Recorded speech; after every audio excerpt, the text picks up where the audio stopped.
Okay, so thank you very much for being here tonight and taking your evening to be at this public meeting, the Conejo Road Area Public Meeting. So I have a presentation. My name is Pat Kelly. I'm the Assistant Public Works Director, City Engineer. So if everybody's ready, let's just get started. So what we have here tonight is some staff introductions. Myself, Rick Fulmer, our streets manager, is here tonight.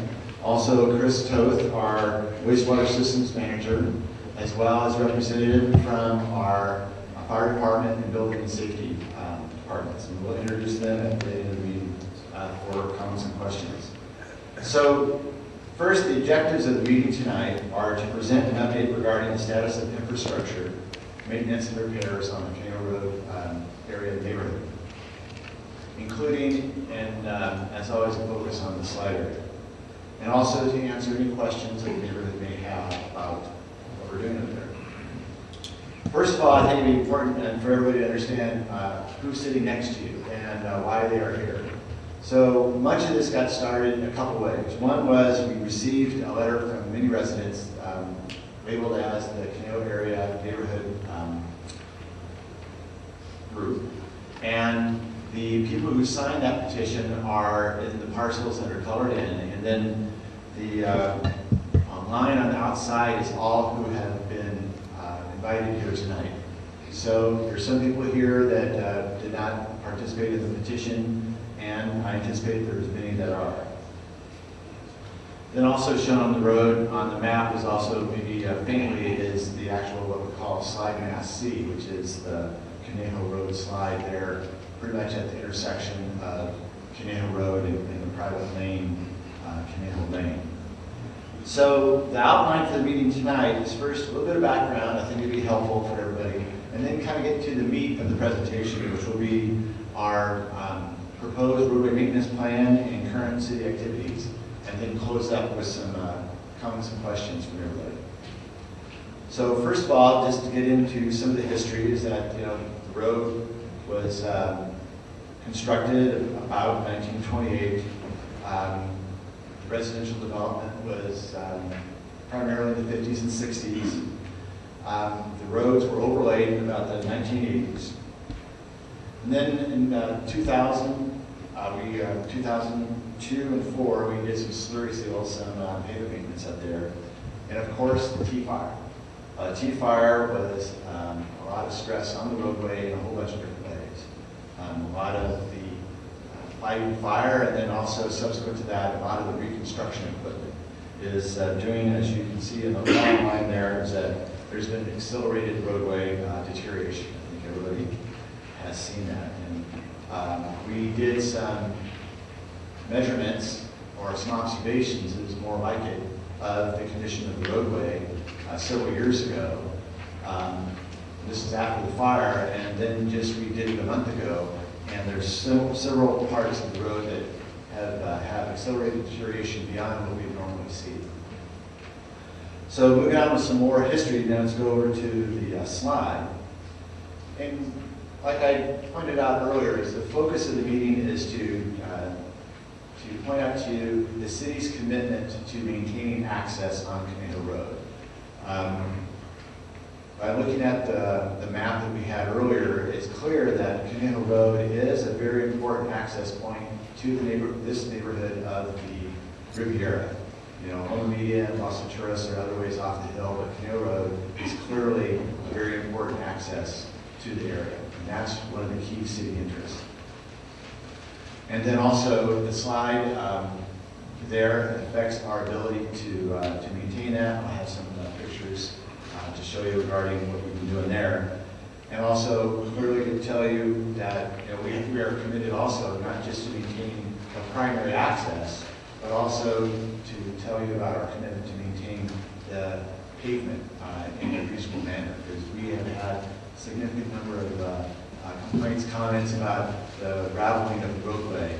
And Rick's crews and some other people have been up there and done a significant amount of pavement work. And I got some great statistics about that later. So the slide mass there that I alluded to in the map was really documented significantly in 1969 and several other years, and in particular 1983 was a significant movement. Curiously enough, that was the El Nino of 1983. Another significant movement was continued through the 90s, but a significant movement after the next El Nino, namely 1998. And this year's actually was a surprise to me that it is moving again. Now we've also, since 1983, been doing survey monumentation up there as to the movement of the slide. And as noted here, some parts have moved many feet, both vertically and horizontally. As part of after the 1983 El Nino and the efforts in that area, repairing the road, also put in some storm drains to make sure that the water kept off the hill. And those were repaired and checked before the 1998 El Nino. And like I noted earlier, is that generally the movement of the slide coincides with rainfall. As noted here on this slide regarding the El Ninos. And then, of course, a key piece of neighborhood history is the tea fire and the local movement. So the next is a slide, close-up of the slide mast. And the primary movement is at the end of Eland, and a big part is right there at Conejo Road, where Conejo Lane comes in. Actually, this red line shows what's called in the 1983 geologist report, slide mast C. And many of you that may have come to the neighborhood meeting that we had focused in the slide area in 1988 know that we have the front counter of the Public Works Department, a book that has all the information going back to 1983 and talks about the, and we gave out copies at that meeting in 1998 regarding all the geologic reports. And if you're interested in the details of that, that information is available at the front counter of the Public Works Department. But this slide is actually a nesting of 3 slides. Slide mast A, which is essentially what's really significantly moving right now a lot at Conejo Lane. A little bit bigger, a little bit larger slide mast B and C.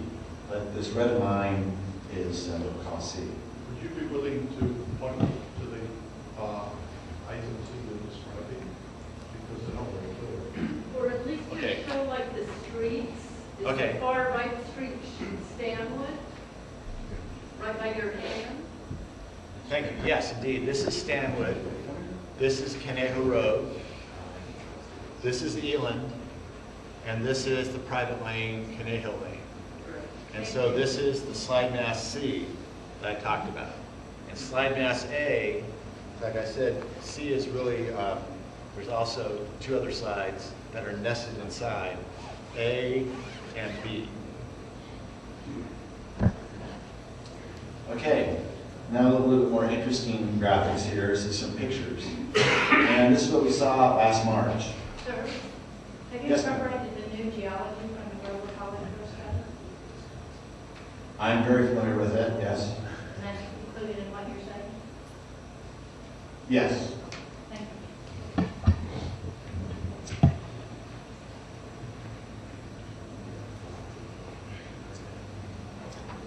So what you're looking at here is what we saw last March. And it was pretty amazing, is that within several days, this start on Conejo Road, at the top of Conejo Road, had moved over 4 feet in 10 days. And actually, it moved like measurable feet within 1 or 2 feet within a couple days. So over 10 days, that's a significant movement. Now, the next slide shows, in a sense, the city's commitment. We have put in a significant amount of tons of asphalt to fill in this hole, especially if you go back to 1983 and 1998. I'd hate to hazard to figure out how many cubic feet or cubic yards of asphalt are in that road right there at that scar. Now, going back to that last slide, is that the road was closed for several days.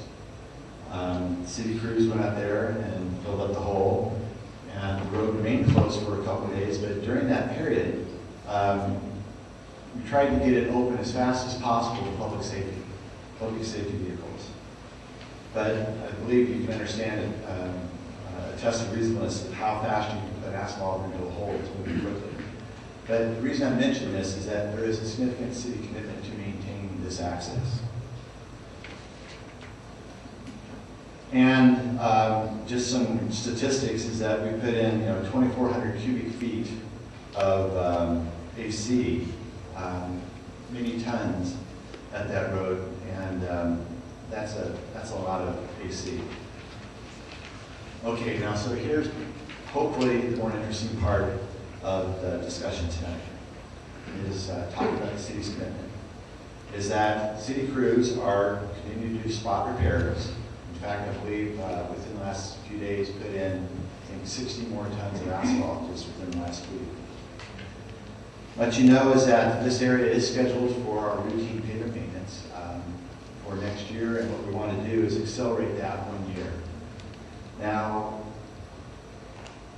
to be able to do that, we're also going to have to do a significant amount of asphalt pavement repair, preparation before we do the slurry seal, and the needs of the, go to the next one. And the challenges we have is that there's a lot of other roads in the city, and there's a lot of other pavement needs within the city, so we have a heck of a problem to solve. That the city has essentially 6 pavement zones, and each are in need of work, and we have found over many years that we don't have enough money each year in order to do all the pavement that our analysis recommends. In fact, the city's pavement quality has been dropping over the years. However, this is your neighborhood, and we acknowledge that. So I just want to share with you that this is the problem that we have that we haven't solved yet, and we'll be keeping in contact with you as we work together to solve it. Going to the next slide, as far as current city activities. So we've had a fair amount of comment from the public about right where Conejo Road, where Conejo Lane comes into Conejo Road, there's a sump there now, because the slide has just gotten shoved up. Where Conejo Road used to come down, it's shoved up, and there's a hump there, and the water can't drain it. So what we've done, what we're planning to do within the next several weeks, is that we're hiring a contractor, essentially going to drill a 12-inch diameter pipe into the drain. We're going to put a catch basin there and essentially drain that sump. The intent is to remove as much as possible the opportunity for water to accumulate in that one location. We've also done inspection for all the existing drains up there and have found that they're very functional. And so we want to make sure that that all the drains and the drainage in the area are working as best as possible to get the water off the slide. Did you say if they were functional? Most of them are. There's definitely one on Evelyn that is crushed that we need to work on. And then we're continuing to go on ongoing our annual survey monitoring. Now, another development beyond what the initial focus of this meeting started out to be, namely the city's commitment for access on Conejo Road, and then also for the maintenance of the roads within the entire neighborhood. Also, there is an existing sewer that goes through the slide zone. And you may have noticed that the last couple of days is that we've had, because of the moving of the slide, is that that pipe has became kinked and pinched, and there is a risk of sewage not being able to flow. And so the city went in and repaired it. And what we found is that that is a risk. So we've identified an idea, a design, where we can bypass the sewer going through the slide. And so we're following through that to pursue a relocation of that sewer that goes down Conejo Road to the side, and cut across the property down to Conejo Lane, and avoid the need to do that. So we anticipate, by doing that, we anticipate significantly fewer ongoing sewer repairs, because if the slide mast moves, we got to fix that sewer.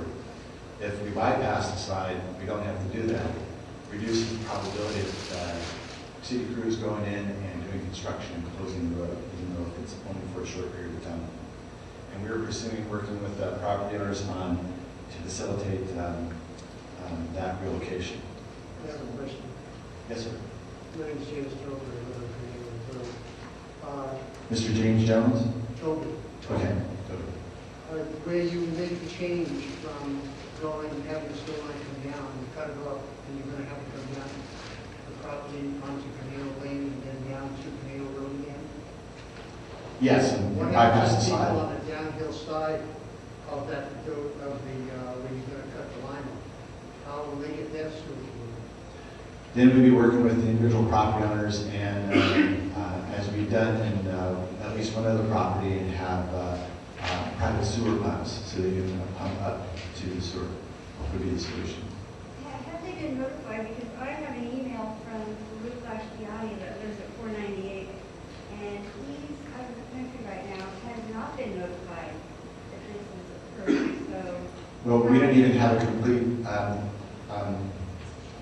complete design, so we don't want to be contacting everybody until we have a complete design. So when we have a proposal, then we'll notify and give everybody appropriate notice so that we can work together with the property owners. Okay, I'm about to wrap up, and then how about then we Can you repeat those questions, if we can hear? I have no idea what the question is. Okay, the question was regarding the relocation of the sewer. There are some isolated properties that then would have to require sewer pumps. Since it won't work by gravity, the individual properties would have to have sewer pumps to pump their individual sewage instead of through a gravity sewer lateral up to the new pipe. So that was the question. Have we notified the people there? And the answer was that we haven't completed the design, so we want to make sure we have everything well understood before we start making a proposal and notifying people. So, about to wrap up. So, the summary and the key focus of the meeting tonight is to demonstrate the city is committed to maintaining Conejo Road as a primary access to the Conejo area neighborhood. That we are planning maintenance to the roads in the neighborhood, and also is that we are evaluating the most efficient roadway repairs within the slide area. And with that, I'd like to close with a slide to note the contacts, and that naming myself, Rick Fulmer, Chris Toth, George Estrada is here, and of the Community Development Building and Safety, and Joe Poirier is here from the fire department. So why don't we just, and then just leave that on the screen, and just to note is that a recording of this meeting will be available November 10th at 5 p.m., after 5 p.m. on the city's website. So with that, be very, questions? Yes, sir, about. Yeah, I just came in and I heard someone has to do with rerouting the sewage pumps or the sewage and using pumps. Wasn't this something that was already suggested a while back?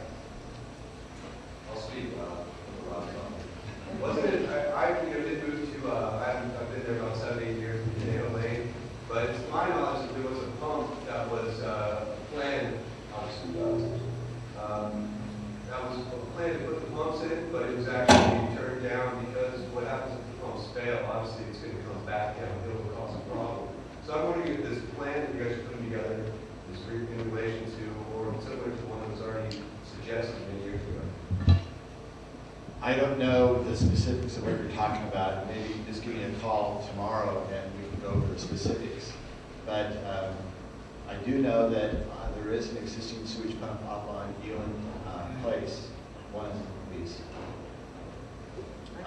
And we're wanting to maintain as much gravity flow as possible. Do we know which topics those are?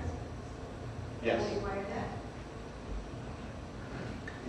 Again, that is a separate topic, and a focus topic that alone could be its own meeting with the neighborhood. So what I suggest regarding people that are interested in that, you can arrange to have a focused discussion of that. Yes, sir. Hi, Pat, Joseph Liebman. I heard you talk about maintaining Conejo. Correct. But what about the streets that branch off Conejo? For example, I was up on Eland yesterday, and the city has placed a barrier about midway down Eland where it drops off, and then there's a new sign that says end. What work is slated for Eland Place, if any? Well, thank you for asking that, because we are working on that. We have hired a local engineering firm to investigate what it's going to take. That there's Eland, and then also there's been a significant amount of calls and questions about, even though it's a private lane from Conejo Road to Conejo Lane. So we've hired an engineering consultant to give us a design of what it would take to bring Eland Place up to some minimum design standard. Because as I noted in the presentation, some parts of Conejo or Eland Place have dropped, have moved many feet.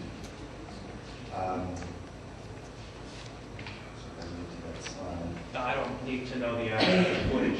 The bottom line is that we're going to look at, I don't know what the existing slope is, but let's say I believe it's over a typical road that we approved in the standard subdivision. So we're looking at a design, what would it take and what would it look like to bring that road to a typical subdivision design standard. So we're investigating that. Thank you. So then, all of Eden Place would be accessible? It would be accessible to this minimum design standard, yes. That's what we're I'm not sure I investigating. know what that means, minimum design. It's essentially, I believe the answer to your question would be, Eland Place would be accessible, is the design we're asking to be developed for us. Yes, sir. I'm Ron Farrell. I live on Conejo Lane, and you mentioned the entrance to Conejo Lane from Conejo Road. Historically, the city has maintained that grade there, and currently it's in very poor condition. I can't get my car up that, although it is passable with vehicles with some clearance. Are you saying then that the city will continue, as it has done historically, to maintain the entrance to Conejo Lane? No, I'm not saying that. I said Conejo Lane has a unique history. The movement of the road itself, I believe there has been periods where the streets crews have gone on and laid some asphalt onto the lane to improve access. And these are very similar questions that came up last March. But it is a private lane, the city doesn't have a responsibility to do it. But I believe at times that the city has taken the opportunity to help out the property owners, but at no obligation and future responsibility. But that is itself a topic that I think that we could easily talk about what would be the mutual interests of the people on Conejo Lane and the city to come up with more permanent arrangements. By the way, if there's any questions about anybody who didn't hear a question, I will simply repeat it to make sure everybody understands it, but I thought everybody heard you. Yes, sir. A couple of weeks ago, the fire department making their rounds tried to get up on Conejo Lane, and they couldn't do it with a couple of trucks. And I wonder if the city has made any arrangements to correct that, what he was just talking about, so that the fire department can get to the area. Well, as I noted earlier, that is the responsibility of the private property owners, and I've noticed that property owners on Conejo Lane have taken that responsibility and provided access.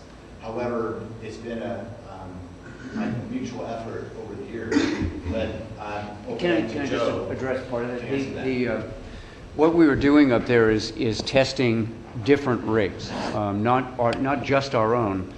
because we have to rely on other jurisdictions, but Montecito and the county fire department and anyone else who may need to respond with us. There was, I believe, one rig that had a difficult time making, and that was Montecito's engine 2. But engine 15 from the county and our own engine 7, which is the first into that road, actually did make that transition. And we've been testing it on a regular basis. You've probably seen us up there, just to make sure that, you know, on any given day we can get someone down the lane, because it changes. It might be good one day and it might be, you know, not so hot the next day. So we are looking at it about every 3 days to make sure that we can make that transition. So it wasn't that all of them couldn't make it. Yes, sir. Yeah, isn't the city responsible for the intersections for safe passage? I heard it's up to the first door of the residence or 20 feet in from the main road in the private lane. As I understand it, the city is responsible for the public roadways, and that's it. It's like your driveway. The city's not responsible for. Private roads, if you can't get to the private road, I mean, come on. Well, it's. Try to get it. My experience is that most people don't want the city to get on their property, and that I'm thinking about my driveway, and I'm responsible for my driveway.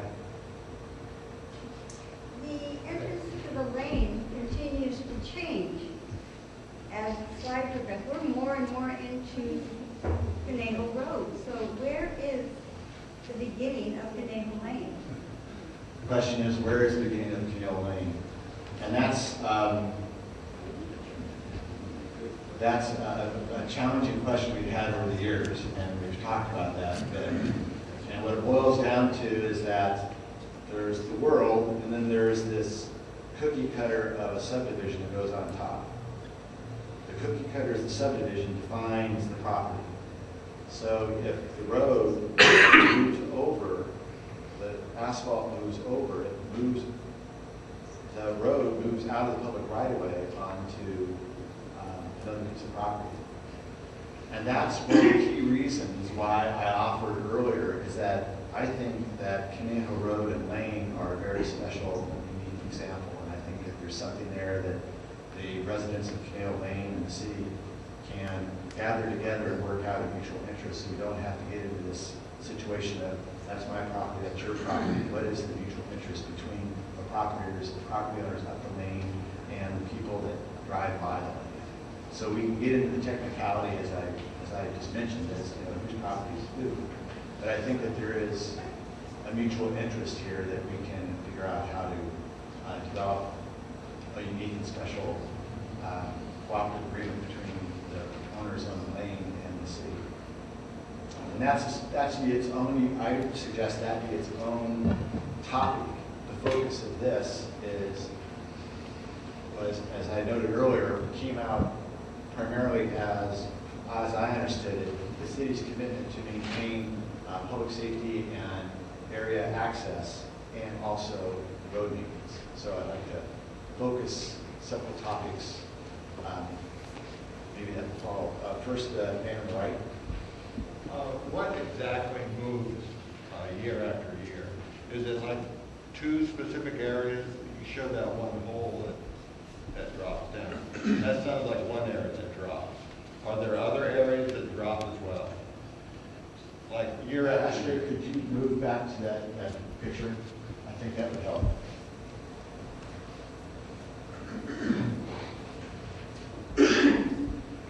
As I noted earlier, is that at the Public Works front counter, we have a booklet that has an accumulation of all the reports starting back in the 80s regarding the geology of the area. And even though there have been more recent reports, the Hoover report that has been mentioned earlier, they're based on the initial investigations that I talked about that are available at the front counter.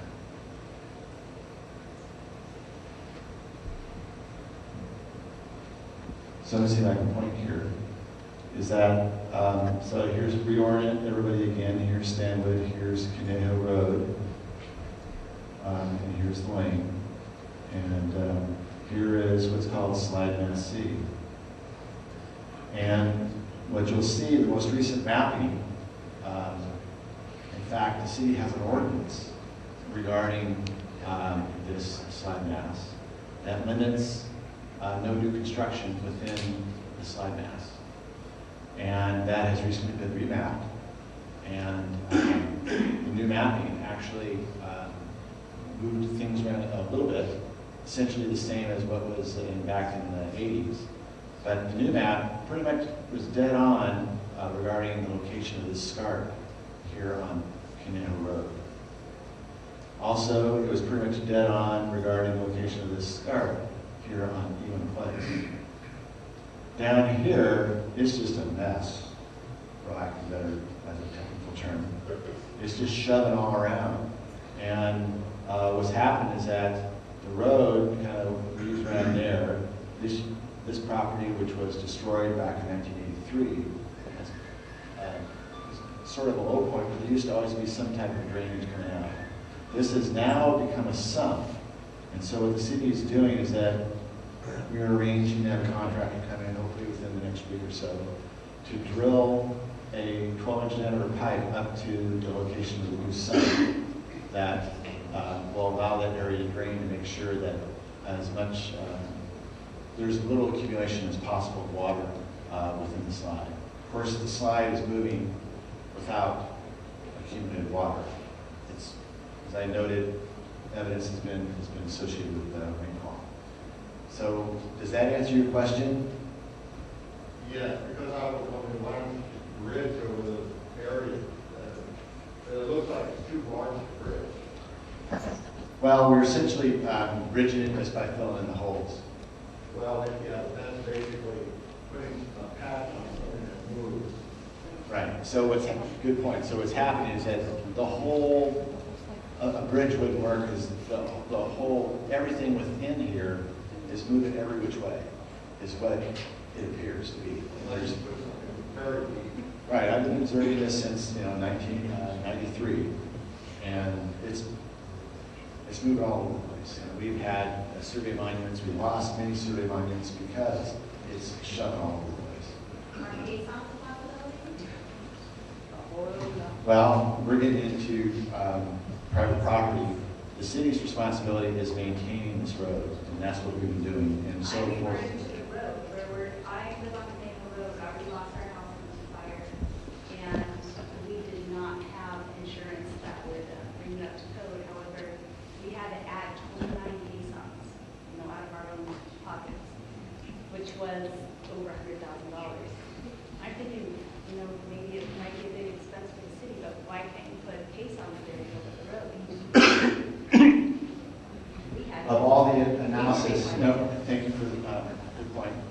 Of all the analysis that have been done over the years for the maintenance of the road, caissons haven't been proposed. And I believe probably one of the reasons for that is that the slide mass C, they haven't found the bottom of it. Slide mass A is, not how deep it is, but it's measurable. Slide mass B, they found the bottom of it.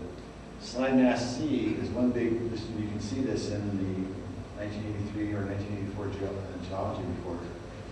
It's a big question mark. They didn't find the bottom of it. So generally, for caisson work, you have to go into firm soil. So we have no idea where to go. And then if everything's moving around it. So this isn't the right place to debate, technical designs, but that's kind of what's been some of the discussion in the past. There's been some other questions. Why don't I just start on the row and then move over and then move to the right? Yes, ma'am. Two questions, and I'm not an engineer, but with vacant lots now and with rains in the slide area, I'm concerned what is going to happen and who is liable when a vacant lot that is not permitted to rebuild slides down onto the road. That's question one.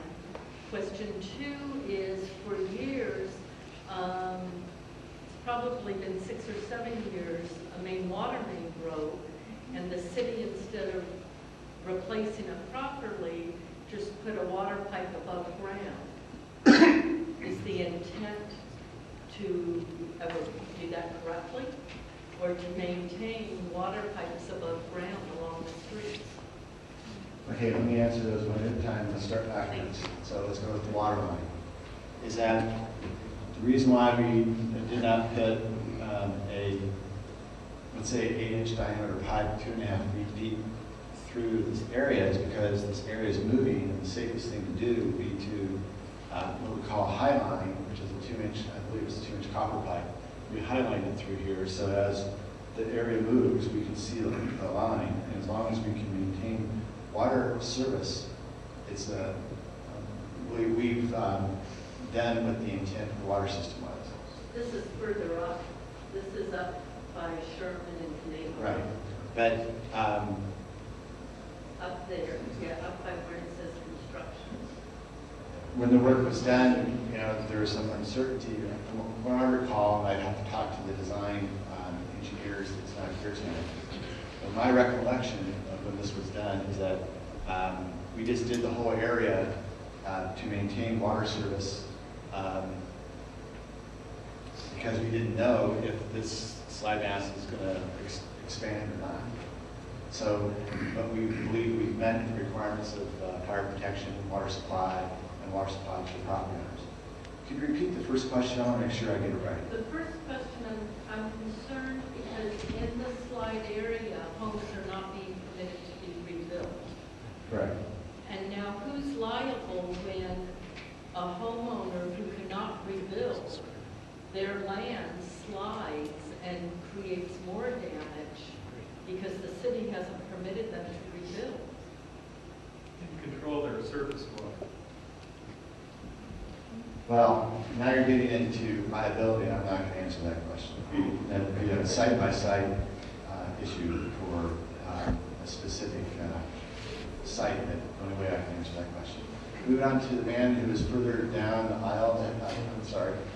Yes, ma'am. Yes. You said you were going to put a drain in a hairpin. Correct. Which sounds great. One of the other things you were talking about is working on the pavement. Will that reestablish the drainage along the sides of the pavement that was crushed by the fire trucks and stuff to improve the drainage, or is that just pavement? Let me speak to restoring the drainage system in the area, I believe is what the interest is. And so the first step is to drain out the sump, and then that's part of the design task for the designer that we've hired to look at drainage in the whole area. Is that wherever we can provide gravity drainage of curbs, gutters, asphalt curbs, we will do that. But what we want to do is create as functional as possible and as efficient as possible drainage system area. So specifically, I can't tell you about crushed curbs from fire trucks, but I can say there is a commitment from the city to reestablish or to establish the best drainage system available out there. Okay, and that study will be done soon, and Yes. then will there be work done on that, or? Yes. Matter of fact, I believe we are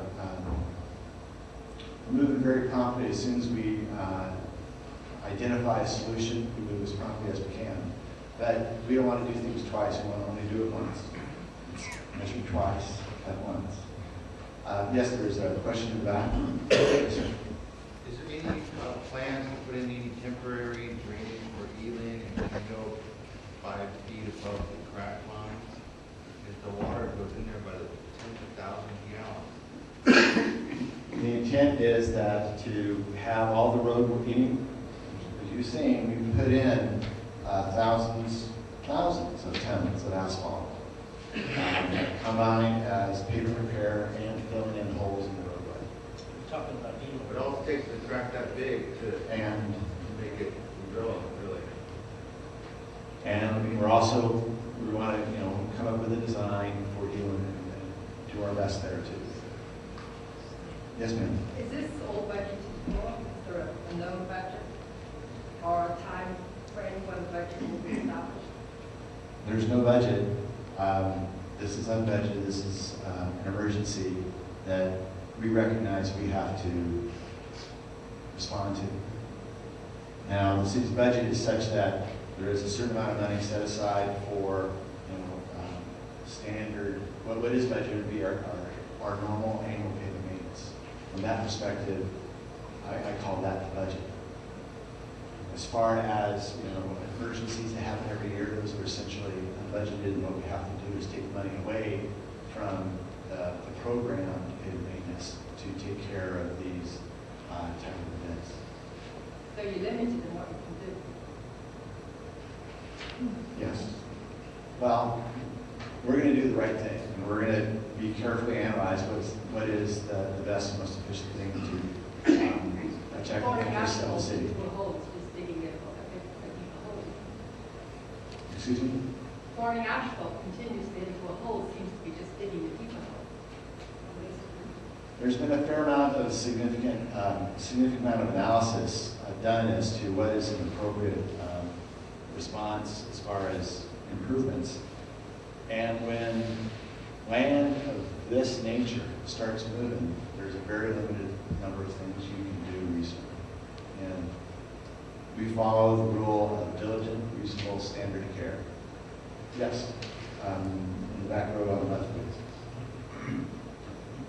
Yes. In the Slide Mess C area there, you have about 2 acres of mostly permeable area that is, the vast majority of it's private property. But every time it rains, every time you get an inch of rain, you're going to have a couple hundred tons of water in there. And that is going to continue to sink in, and that whole mass is going to continue to move because of the extra weight of the water in the soil. Has the city given any thought? Now, a lot of these properties are abandoned, and they've been abandoned for years. Some of them are newly abandoned after the T fire. Has the city given any consideration to any kind of program, whether it's even passing out plastic or whatever, to try and direct some of that water away from ponding, even in private property areas? It's even 50 feet off the street, you may not even see it. If it's a flat area, the water's going to accumulate, it's going to soak down in, it's going to make it weigh more, and it's going to, and it's going to cause a problem. So, just fixing the tiny street area in the whole scheme of things is great. And I understand it's not the city's responsibility for private property, but it seems like maybe there might be something that the city could do to help with some kind of plan to figure out how we can get the water out of it. At this time, there's no plan to do that. Part of the consideration is that this land was moving before when it was fully developed. How about berms along the road? But right now, there's no plan at this time. Yes. Another, yes, ma'am.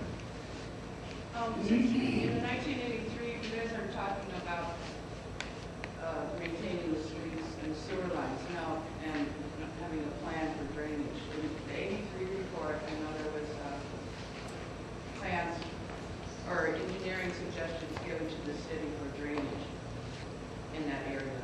Also, I think in 98, possibly too, and the recent one we just had done from Grover Hollingsworth also had significant drainage plans. Because without the drainage, like everybody's concerns are, you don't get proper drainage up there, and water lines have broken, and you put that in combination with the rains, it's going to come right down, and that's causing a lot of movement when it's dry, and you don't have the water mains breaking along with the extra rain. The movement isn't as bad. So if nothing else, just to slow it down and to get the proper drainage that had been suggested since 1983, has money been budgeted to follow some of the suggestions of the engineers that have made those suggestions to the city? I can speak to the recommendations in the 83 report, and from our recall, yes, the most recent Hollings report had something very similar. Because I asked a very similar question when I first came to the city in 1993 regarding why didn't the city put in all the drains that were hypothesized or had been described in the report. And number one, we did a significant investment to the city to put in surface drains to get the water off the road, culverts from point A to point B to point C down, and then curbs and gutters, et cetera, which need to be looked at and repaired. Now, regarding the subsurface drains, I believe that's what you're also talking about. Correct. One is that the city's responsibility is the road. People's responsibility is their own property. Two, number one is that there wasn't, after I talked to the engineers at the city at the time, there's no confidence that which would be very, very expensive, would solve the problem. And then why would the city bear the whole cost of that? It would have to be an assessment district of the entire area. And the decision at that time, back in the 80s, and I finally concurred with that, was that it wasn't a feasible concept. But the drainage is to prevent the water coming from the sewer lines where there's crack in the city's sewer lines and in the city's water mains, under the city's roads. Proper drainage needs to be put there by the city to keep the water off the private properties. It's just as much as we need to keep our own properties maintained. From as far as I know, the city streets goes all the way down to, the core of the earth, all below it. That nobody privately owns the property under the city streets. So the proper drainage to maintain those streets should be the responsibility of the cities, and that's how it was presented in the engineering reports. It wasn't private properties. It was specifically targeted to the main roads. Well, we speak to the water lines and sewer lines. Is that the city's been through this many times? Is that who came first, the moving earth or the broken water line? And it's been very clear is that it's the moving earth that caused the broken water. And the city invests a significant amount of time and effort to make sure that the city water lines do not break. That's one of the key reasons why we have a 2-inch copperization line. It's on the surface. It's not going to be in the ground. It's subject to movement, so it will break. Regarding sewers, the city investigated a significant amount of time and effort to make sure that the sewer lines are repaired and they don't leak. And that's one of the reasons why we came in and repaired the drain there at Conejo Road. So I'm sorry, I just can't agree with you that it's the water lines or the sewer lines that are causing water to get into the drain that causes the earth to move. I'm not saying that's the only reason, but I know that those have gone unchecked for a long time. You guys have like regular inspections that are maintained on logs that can be checked and followed up on in case, And is that public record? What is? The maintenance? Oh, yes, absolutely. Whatever we do is public So we can come down in record. time and look at the records going all the way back to 1983? Absolutely. And the time it took them to come and fix the problem, and we reported a leak. Sometimes it takes 3 days, 4 days, or several weeks. Many, Yeah. more than that, because after the March rains of this year, the city denied there was a leak. Denied. The contractors went to city public works and said there has to be a leak, and the city denied it and did not own up to it until it was put in the news press. It was reported in the newspaper that there was a leak, and the city finally came out and sent maintenance workers out to come and see. So, And then it's quite a delay. I apologize for that. I apologize for that. All I know is that many times it's difficult to find a leak, and especially in an area like this where it's kind of questionable, that we try our best, and I appreciate your patience to pursue, to make sure There's that a we water follow trail through. straight to the leak. I mean, we're not talking a trickle, we're talking gallons and gallons and gallons of water. All we're asking is if we report that there's a problem, someone come out and at least take a look, not to deny that there's a problem. We try our best, and I apologize for any mistakes we made, and that, we're pretty good at following through on this, and appreciate your patience. Yes? In the past, the city has encouraged homeowners and private property to maximize the amount of surface runoff in any way possible, be it paving or hard surface or plastic or what have you. Is that still the case today? George, private property, directions to private property. What was the question again, please?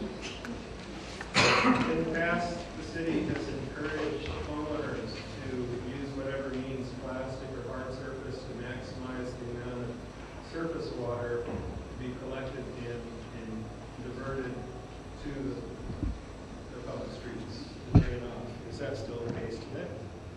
I'm not aware of any discussions on private property regarding diverting any water at this particular time. No, it's a question of continued policy from 1983. Okay, and what I'm sharing with you, I have not had any discussions with anything having to do drainage and diverting water on private property. I just haven't been involved in any of those discussions. You're not hearing the question. Is policy still that the city wishes people to protect their own property with plastic to prevent the I think protecting private property is a civil matter, and I'm not sure it's a city matter, and I'm not aware of that policy that you're referring to. Is that a written policy that you had when you were here? I have not seen that policy. I'm not aware of it. I'm sorry.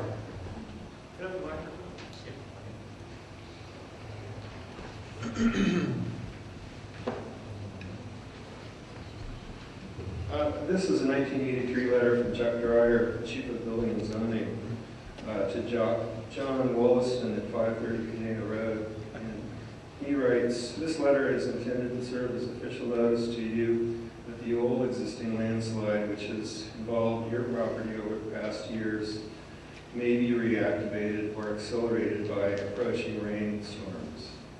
You should take every measure available to you to limit the amount of rain which soaks into the slide area and to conduct all surface drainage away from the slide by means of pipe, plastic, or other impervious materials."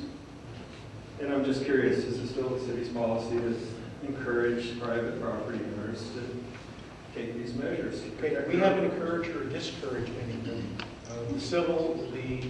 That is a question for the private property owners to take.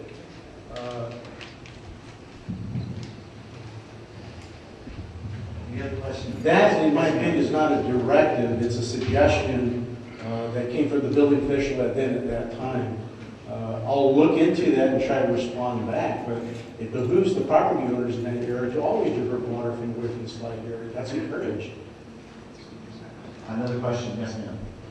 My property is 265 Conejo Road, so I'm above and out of the slide area. I have, I think, 180 feet on the street, and across from my property are 2 storm drains in that 180 feet. I have owned the property since 1979. Up until I left after the Tea Fire, I have personally kept those 2 storm drains clean with a flathead shovel during each and every storm. Thank you. So there's 2 of us. You're welcome. So as the water is coming down, because there aren't many storm drains from where my property is 265 up the road up towards Orizaba, there might be one more. So when the rains come, debris washes down the street and clogs those storm drains, rocks, branches, leaves, etc. So unless you're there to shovel it, then the water, of course, goes around the storm drain, down to the next one. I keep that one clean too. Then it really heads down towards Eland. So I'm not there to personally do this anymore. Who's going to do my job? And we have a hand in the back. Reformer. Reformer vote. Well, the reality is that in any storm event, you can imagine we had 18 square miles within the city and 400 lane miles within the city. And when it rains all at once, there's a lot of runoff from people's leaves, etc., rocks that goes into a significant number of drains and inlets. So it's a significant task to try to keep them all open. So your assistance in keeping them open is appreciated. And Rick has crews that they are assigned whenever there's a rain event predicted to stay here all night long, to drive around town and open up drains. So, but there's a limit as to how much they can do. So whatever you can do is highly appreciated. Well, I'm not there anymore. I didn't rebuild, and I moved out of the area. But, you know, those two drains are significant drains, and they really do need to be kept clean, because now it's going to head down towards the slide area. Towards the slide area, exactly. So, as preventative measures, it seems as we're coming into winter, somebody should be watching them. Well, I do know, and Rick is nodding, is that we have a list of hot spots in the city, and I do know that this is one of them. And we try our best to be there on time to keep them open. Yes? Do you have a map of where all these storm drains are located you can give us as residents so that we can go police them ourselves? Yes, we have that. And if they're, if you could give us your name, Ashley, we can provide that to you. And I think it's pretty self-evident. I know we've done the same thing down in our area, and I'm sure everybody's willing to do that, but we just need to know where they are. You can just drive the street and see them. Drain's my problem. As long as they're not drained, buried in debris, you can see them. I'll show you where they are. Yes, sir, in the second row, and then we'll get to the front row. We're on 11 Elam Place at the top left there where the little scarf is. I believe your diagram is a little inaccurate. The Hollingsworth study showed clearly that all of our property was off the slide. At the very top there.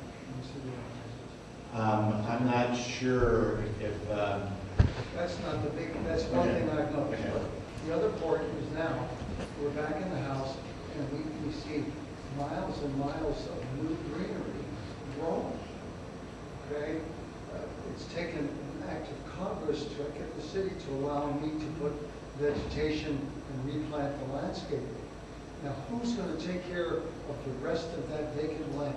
And what does the fire aspect of that mean?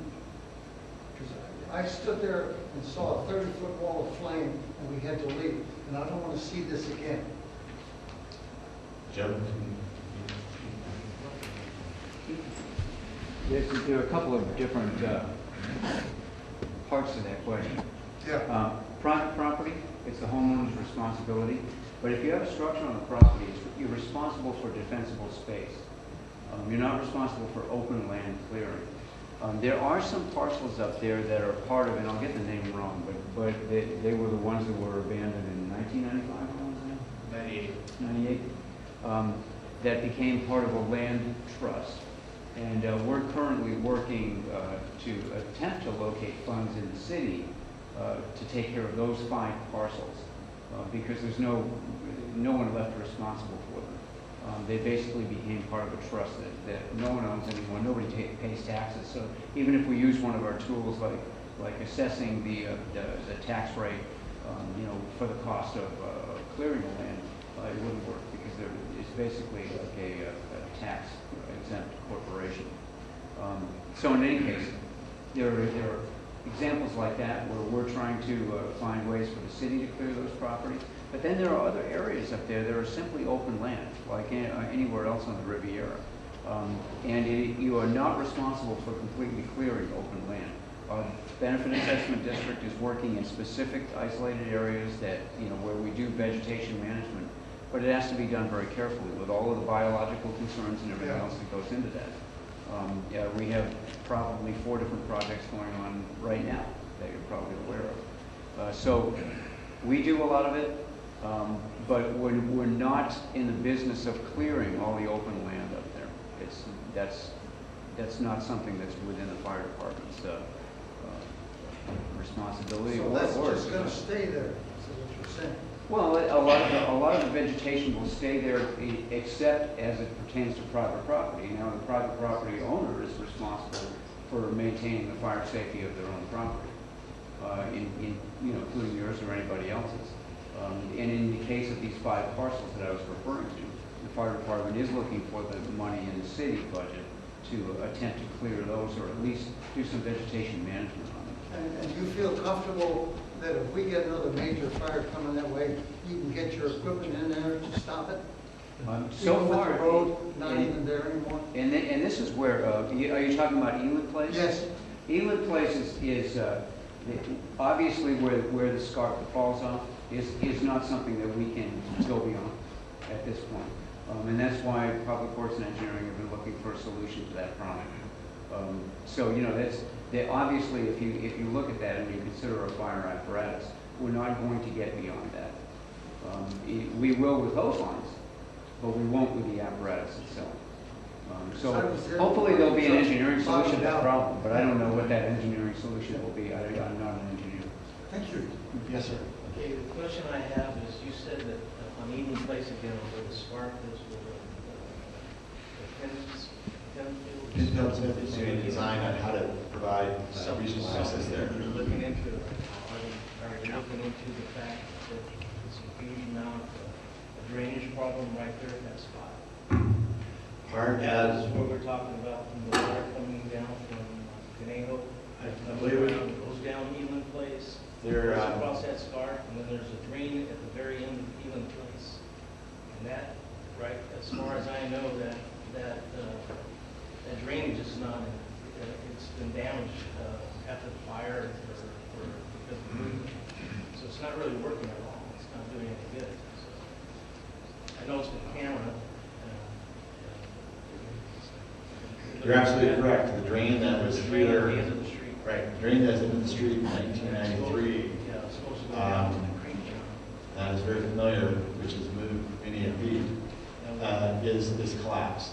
And so part of the assignment for the engineers is not only access, but then also look at, the drainage My options. concern is, are they going to do anything before we start getting rains?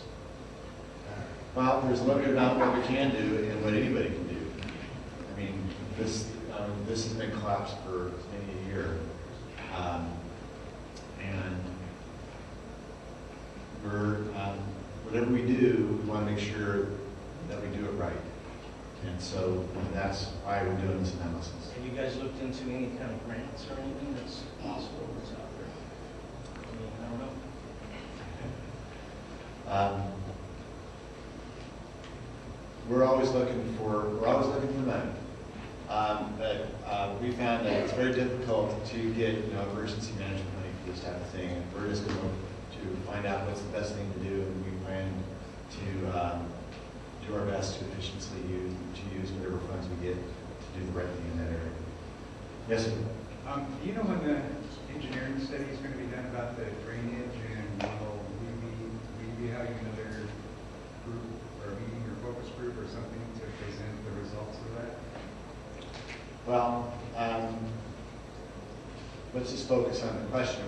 What drainage are you talking about? Is that Penfield Smith is working on a solution for I assume that was the private contractor that you were referring to? Yes, that's correct. Their focus is to get, what it would take to, get access on Inland. And then part of the scope of work is also, hey, let's look at drainage in the whole area. I don't know exactly when that's going to be done, as far as what's reasonable to share. I'll give you my card, give me a call, and I can give you more specific information. Any other questions? Yes, sir. Just to be last about Canada, but we talked earlier about the connection of the public road and private road. Right. How do we get the line drawn in the road? I mean, how do we understand, because that's a lot, I think a lot of the same residents up there, we've been trying to say, well, the city said they've taken care of it sometimes they don't. There's a line that we have to take care of it too. Who's going to come paint the line on the road? You know what I mean? Draw the line just to make it simple for some of us who don't really know where that line is. Well, we do have a survey and we can paint that line, but I think possibly a better approach could be is that, the residents of Conejo Lane get together and approach the city as a group together, and then we can look at a solution together rather than say sometimes it's yours, sometimes it's mine. I'd much prefer to look at trying to figure out some cooperative effort. But we need organization of the lane to help us do that, because just talking to the property owners here at the end seems like a limited, I'm not sure if that's really the solution. It seems like we need the buy-in from everybody regarding this issue. And that would be my suggestion. Yes, sir. On Conejo Lane, all the owners that live in that street are concerned. If it rains the next 2 days and it gets heavy and the street starts to go down, the city street starts to fall, which fell first, and through our street down with it. Is the city going to do something to help us get into our properties? That's important. I can't speak on the hypothesis. This is a private lane. That's why I think that it's in the lane's best interest to help the city work out a cooperative effort to avoid that type of question. For some period of time, we can call in different people in the field or call in the city regarding the water system that vacant lot. A lot of water. It's like a big swimming pool. Well, that water has to go somewhere. And that water goes under the street and caves in part of the street. And the last rain we had a month ago, I think it was, there was like 8 or 9 or 10 inches of water sitting on the city street in front of Conejo Lane. Within 2 days, it disappeared. It didn't go down the street. It went into the holes in the asphalt, which now makes the street cave in more. And we're in the process within the contractor. We have a authorization for the contractor to come out and use this weight to get the equipment, and then we're going to go a hole to drain that out. Is that part of the Pinto's design? No, that's just, yes, Rick. Yeah, Pat, about 4 years ago, my crews were up there on the Horseshoe. My name is Rick Pullman, streets manager. We were up there at the Horseshoe, and we dug out the existing asphalt because of that water situation. And we lowered that section of road a little bit so that the water would better flow over that. So we did do something about 4 or 5 years ago to help eliminate that problem because we saw the bonding, we saw the water. People keep mentioning the fact that because there's cracks in the road that's the real problem. It's not. I mean, water's going to make this land move, but at the same time, it's been moving when it's dry. We've tracked it since the 80s or even earlier than that, and it's constantly moving. Granted, the water does help move it faster, as we saw in the last heavy rains. Doesn't mean that with this rain that's coming up this weekend, that if there's any cracks there, that's going to make this thing slide another couple of feet. In that one area in the Horseshoe, I think we've got 2.5 to 3 feet of asphalt in some places because we keep adding it in there. I would say it's at least that. What makes it move? I'm sorry to sound naive. Are there septic systems? It's a geological area that's moving, just like La Conchita, just like Bluebird Canyon down in Laguna Beach, just like Malibu. They're just areas that have geological differences. The soils aren't holding water.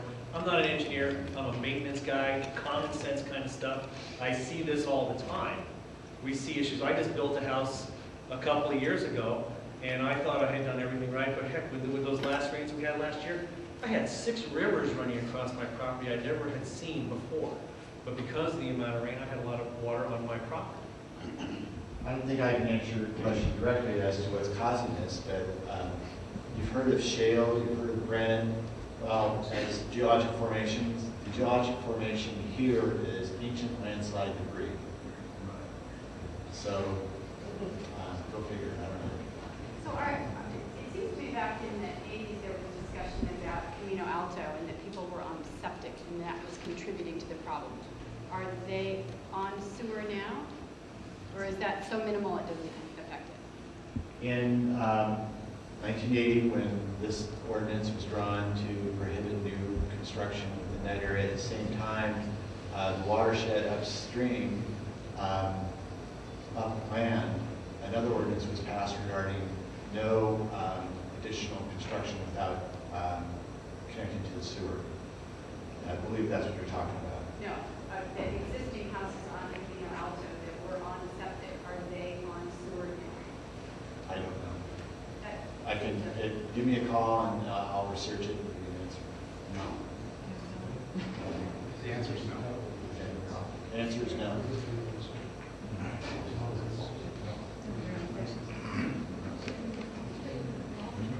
Any other questions?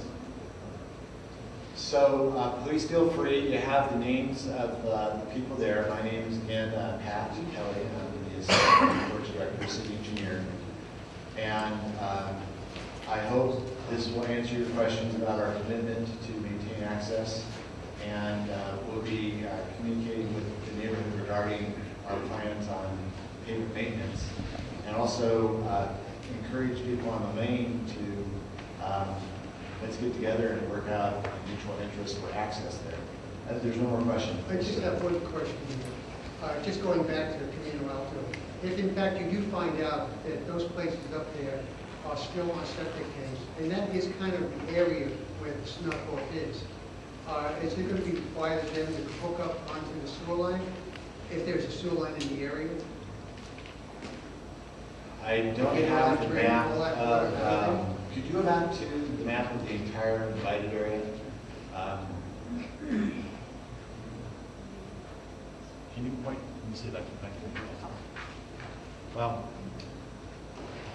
I don't have the plot of the, on here, I don't have the plot of the ordinance from 1984, the areas that are required to hook up to sewers if they do an improvement.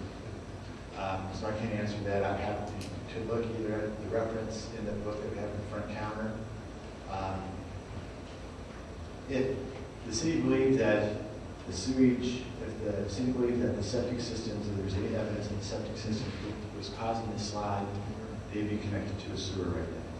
Then why did they pass the ordinance prohibiting septics in the new building?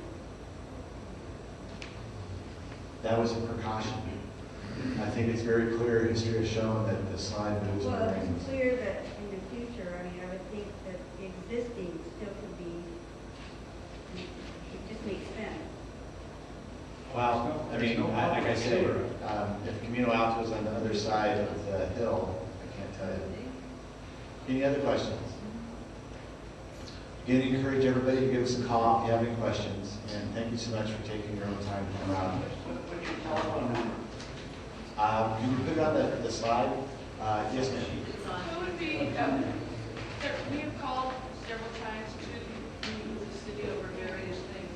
Who in particular would be the best one to call to meet with us regarding the specific intersection of Conejo and Conejo Road? Start with me, that I believe that the most functional way to do that is not as individuals, as a group of people. That's what I mean. Who as a group should we Start with contact? me, and I think that there is a mutual interest there, and we're very interested in working with the property owners on it. I think we all agree we just need to get together and do it. Right on. Start with me, and we'll get it going. Yes, ma'am. You shouldn't assume that it's just Conejo Lane people that want that intersection, as that's part of my neighborhood. I don't need access to Conejo Lane, but I don't want their access denied. So when meeting with them as a group, that should be extended to the neighborhood. They're my neighbors that I'm willing to help out. Please contact them, and I'm happy for you to join them. Well, again, thank you very much for coming tonight.